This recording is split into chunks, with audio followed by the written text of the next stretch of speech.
The CEO of Amazon recently wrote a note about AI and agents, and you guys loved the video that I did about this. So I thought I'd bring you something else, this time by Guy Emmerson, who is the global head of talent acquisition at Amazon.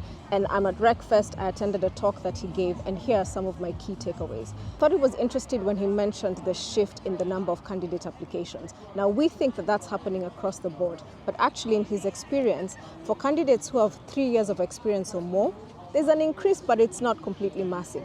However, the big shift is in that 0 to 3 years of experience, where they're just getting tons and tons of applications. So for example, they had 630 positions open for junior roles. They got 85,000 applications for that.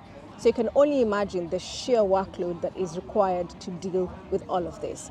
The other thing I got from this talk is the massive number of tools that are in place to help candidates to game the process. I mean, look at this slideshow that I'm just going to drop here. So we're just in a place where we're just going to have all of this volume of applications coming in, people wanting to get into roles, companies trying to sift through them, but they're just working in this massive sea of volume.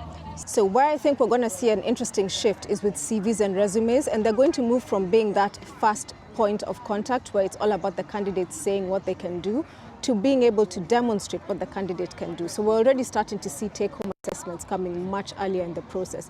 And I'm curious to see how that will play out, because we're just in a point where people know making applications is such a tough process. Actually getting picked through applications doesn't happen that often, and other methods, referrals, etc., tend to hold more weight. But my key takeaway from all of this is AI is here to stay. It's going to become a fundamental part of the world of work, the world of recruiting. And so for us as individuals, or whether we're in companies, we really need to start using these tools and start thinking about how we can leverage them and make the most out of them.